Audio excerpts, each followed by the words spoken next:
Tonight, laid to rest, the body of former cabinet minister Obie Wilchcombe funeralized and interred in his native West End today. We follow the journey from the solemn service to his final resting place after a lifetime of service to his country.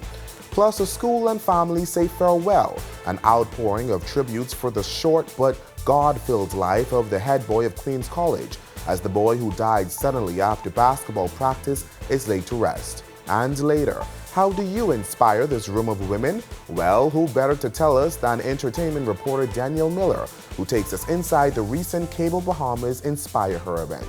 Our News Weekend starts right now.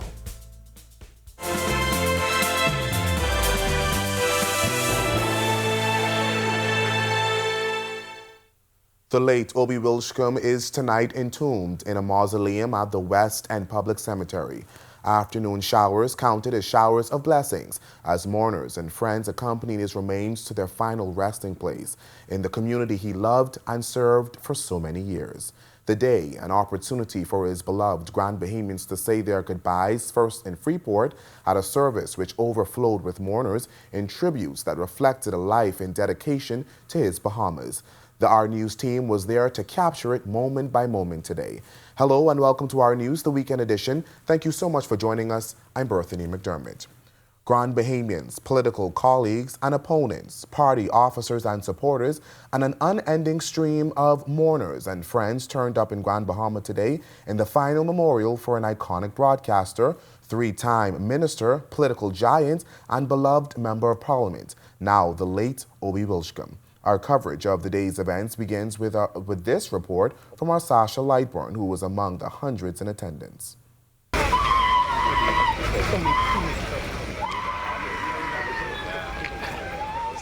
It was now Grand Bahamas' turn to say farewell. 2 days after his state funeral in Nassau's Christ Church Cathedral, the doors of the Pro-Cathedral of Christ the King in Freeport welcomed an overflow crowd Saturday morning to funeralize their native son, social services and former tourism minister, Obie Wilchcombe.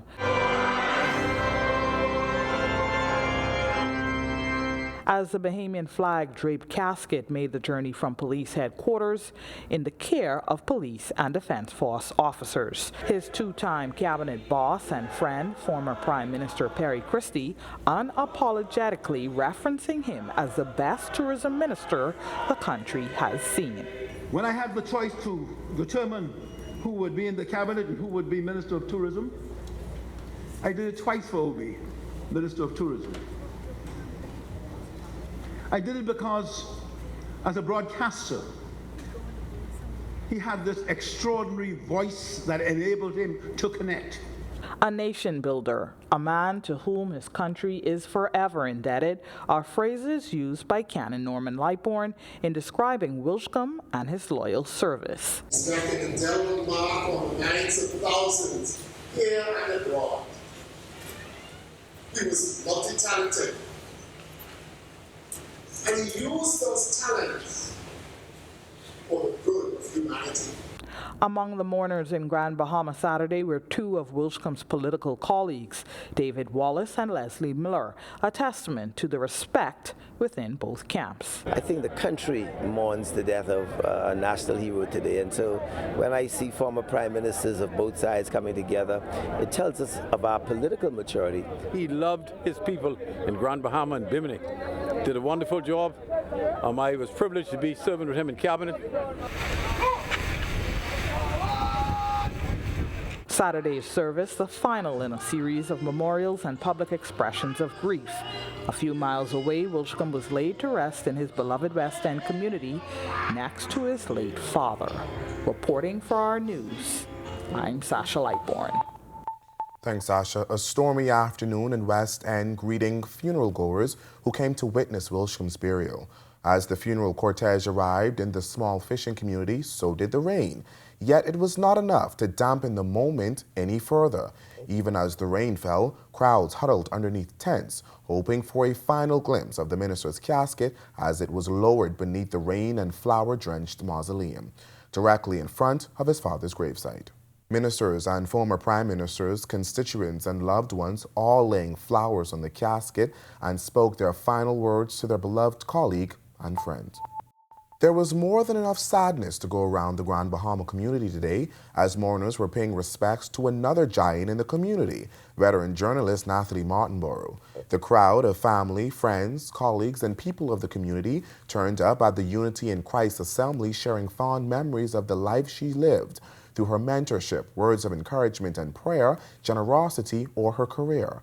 Martinborough started at ZNS Northern Service in the Community Announcements Department in 1989, moving from reporter to producer, deputy news director, and her final post, assistant general manager of news and radio at ZNS Northern Service. The veteran journalist died at the age of 55. Join Our News Weekend on Sunday for highlights from her funeral service today. Back here in New Providence, mourners also bid farewell today to 17-year-old Queens College head boy Dario Ramming Jr. The outstanding student collapsed during basketball practice at the school a few weeks ago and died. Today, family, friends, classmates, and the Queens College family packed the Church of God auditorium in tribute to a young man described as having a heart for God. Queens College Administrator Sean Turnquest. As a disciple for Christ, his greatest desire was for the class of 2024, and indeed the entire student population, to come to know the Christ he loved and knew so well. We've got a lot more to get to tonight, but first it's time for your first check on weather. Meteorologist Greg Thompson is standing by in the Weather Center. Good evening, Greg. Yeah, thanks, Berthany, and a happy Saturday evening, everybody. Pretty warm day around the islands. Temperatures managed to get up into the 90s. We are now settling into the upper 80s, 87 outside our studios right now in the partly cloudy skies. Your winds out of the west at 10 miles per hour, and your feels like temperature, factoring the relative humidity, it still feels very warm, out there, 95 degrees. Satellite and radar composites showing quiet conditions across most of the islands. That boundary that was across the southern portion of Florida yesterday is now moving into the northwest Bahamas, has sank just to the south of Grand Bahamas, so you guys up there did not see much in terms of any significant rain for a couple of spotty showers. Most of the activity will stay across the Bimini and the Berry Islands, South Abaco, and that boundary is expected to sag a little further south, so we could see a couple more showers here in the capital of the night. That's your first look at weather. Stick with us. Look at your extended forecast is still to come. Still to come on Our News Weekend, the PLP chairman is doubling down on the party's position. No by-election talk until after their fallen colleague is buried. That all changes today. But already within the PLP, tensions over former PLP cabinet minister Shane Gibson's bid to run for the vacant seat. A former colleague says, let him run. And after a costly incident of theft, the Red Cross tightens security. All of this and more when Our News Weekend returns.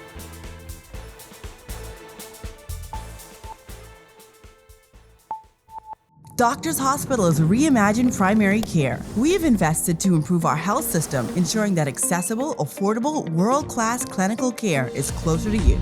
Your relationship with a primary care provider shapes the foundation of your overall health. Our new, modern primary care facilities are where critical diagnosis and true personalized treatment begin. With locations across New Providence, Grand Bahama, and Exuma, we invite you to experience the Doctors Hospital difference. Book your next appointment at clinics.doctorshos.com.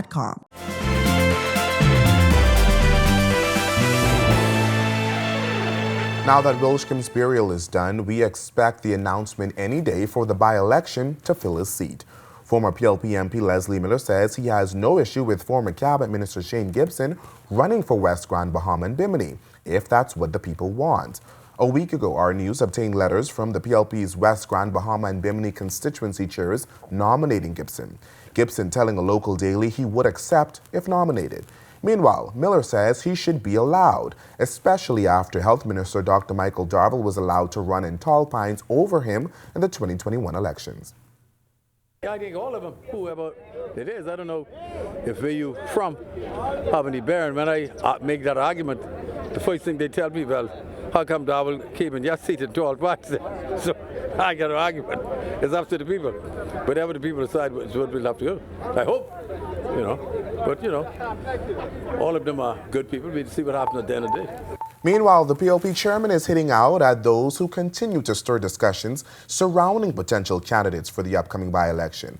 However, Mitchell is calling these actions rogue.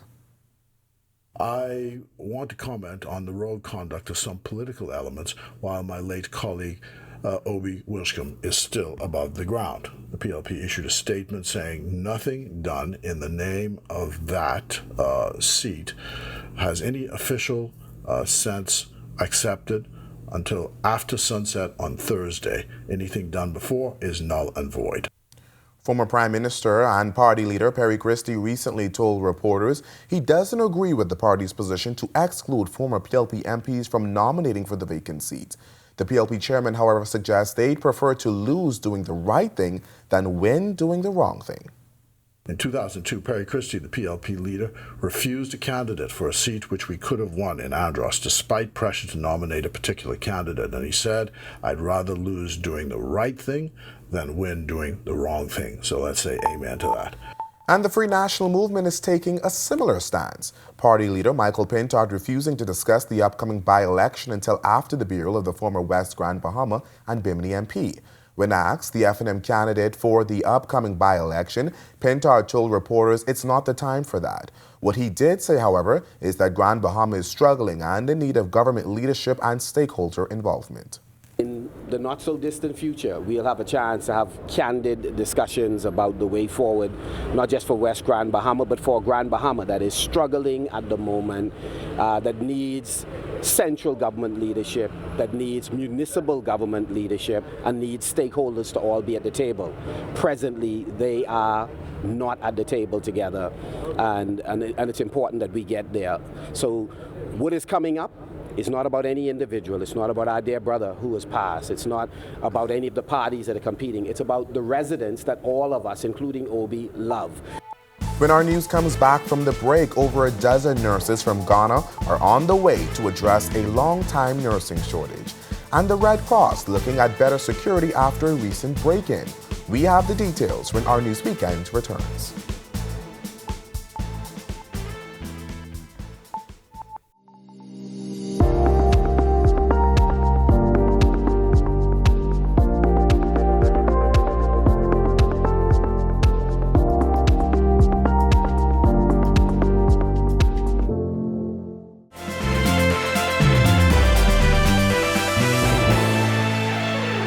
This is our News Weekend. Welcome back.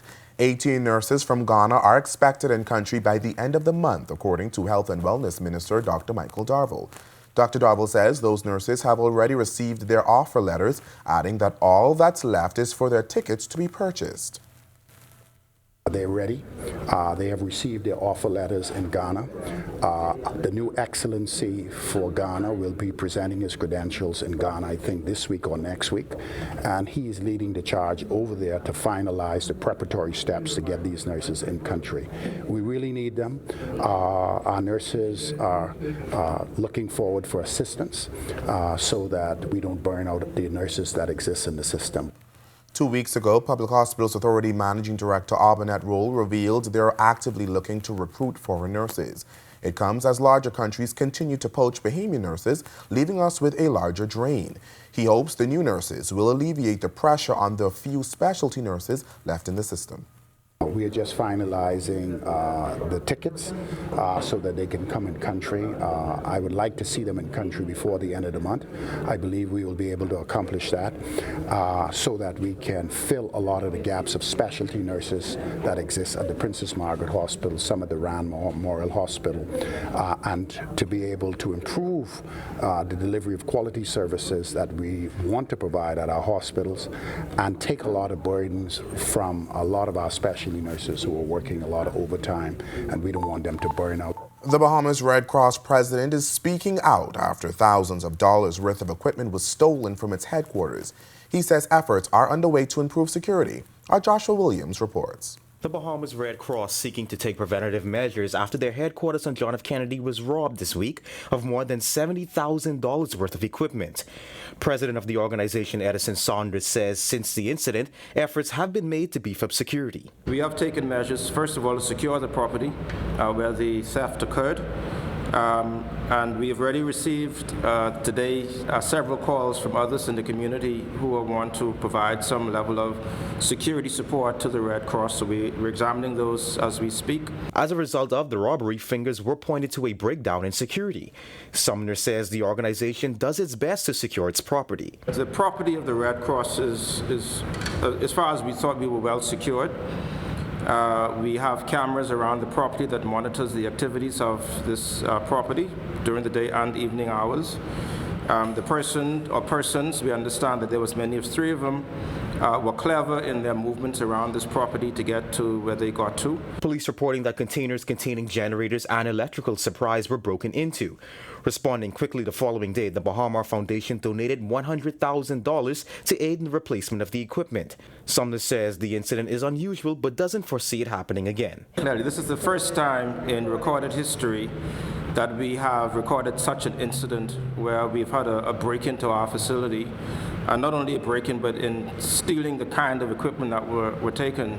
We're talking about very expensive equipment that were being set aside and made ready so that we're able to respond quickly in the case of a disaster happening anywhere in this country.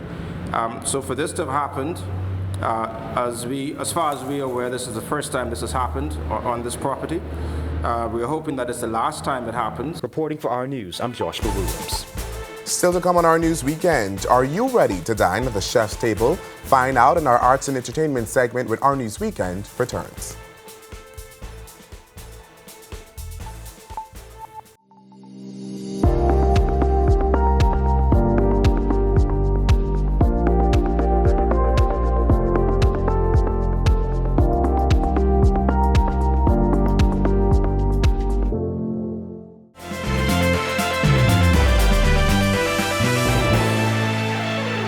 Welcome back to Our News Weekend. Cloudy skies outside the Our News studio. Meteorologist Greg Thompson is back in the Weather Center with what you can expect. Greg? Yeah, thanks again, Bethany. Welcome back, everybody, for our final look at weather. We take a look at the tropics. We have a couple of systems out there we're still monitoring. There is a strong tropical wave off the African coast, just a couple of 100 miles to the southwest of Cabo Verde Islands. That system has a high chance for formation. Will continue to track towards the west. Disorganized showers and thunderstorms right now, but it's trying to get its act together, so we're going to continue to watch this one. And then, of course, we still have Sean out there, but Sean has been downgraded now to a tropical depression. 35-mile-per-hour winds continuing to move towards the west-northwest.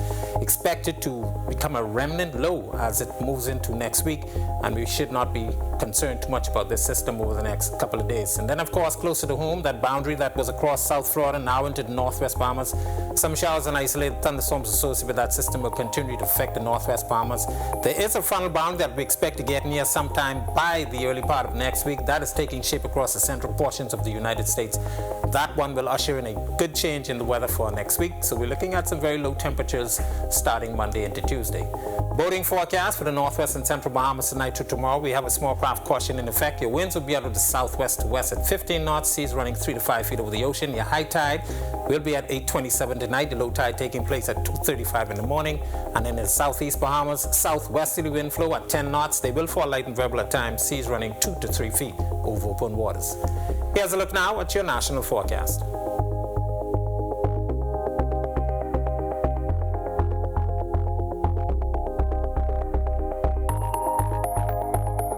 In your extended forecast, a couple of showers still left in the forecast with that boundary sagging into our area. And then, of course, as I mentioned, that frontal boundary getting in here by Monday.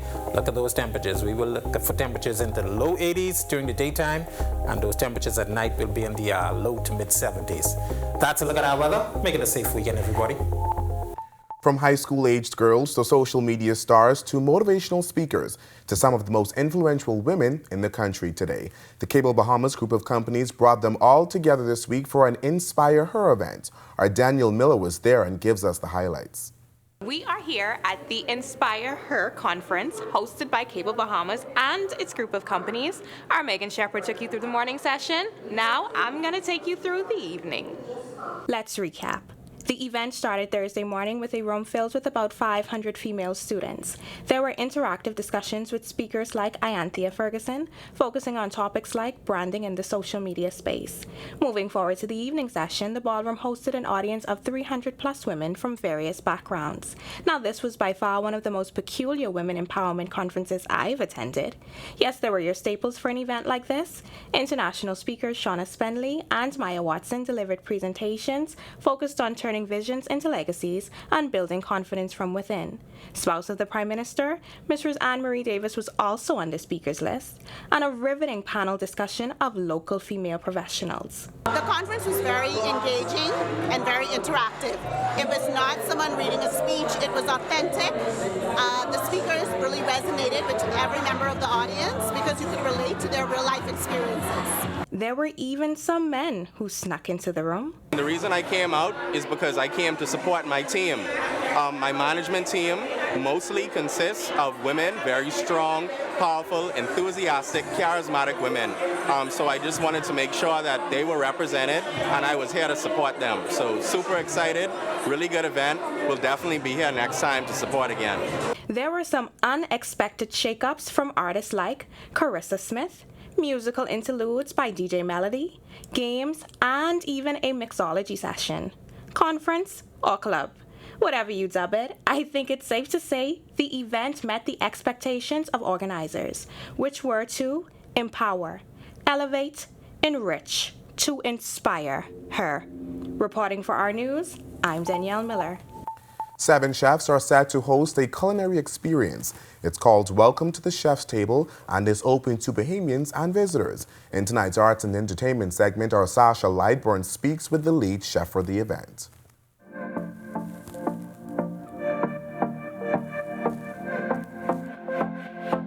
The chefs at Margaritaville will put on a culinary experience for the ages next Thursday. It's dubbed Welcome to the Chef's Table. The 7-course meal with wine pairings will be like none other, according to Margaritaville executive chef Lester Dean, who says the event has been 2 years in the making. Chef Table is a celebration of all the chefs here at Margaritaville. Our brigade is mostly Bahamian chefs, and we like to celebrate them and put them to the forefront. This initiative, or this event, was about at least 2 years in the making. I was trying to pull it off, and it's finally here. We finally moved forward with it, and it's going to be a great celebration. And Dean explains why it's so important to showcase, in particular, Bahamian talent, as 5 out of the 7 chefs are Bahamian. The position I'm in, I'm able to give some exposure to the chefs we have at Margaritaville. So my main cause, I think my main purpose is always put them in the forefront and make sure that the Bahamian people and tourists and everyone abroad know that we have some very talented chefs here in the Bahamas, and we'll keep producing very talented chefs. Now, while limiting the details, he shared a little about what the 7 courses will entail. We have 7 courses, we have 7 chefs. We have a lot of different techniques we're using. So we have an amuse-bouche, we have an appetizer, we have a salad, we have a soup, we have a meat course, we have a fish course, and we have a dessert. So all those combined, also paired with wine, is going to be an extraordinary event. The event will be held next Thursday beginning at 6 p.m. at JWB Prime Steak and Seafood Restaurant, and space is limited. Bookings can be made through the Open Table app. Reporting for Our News, I'm Sasha Lightborn. Thanks, Sasha, and thank you for joining us for Our News tonight. On behalf of the entire team, I'm Berthany McDermott. Have a great evening, and we'll see you right back here tomorrow night.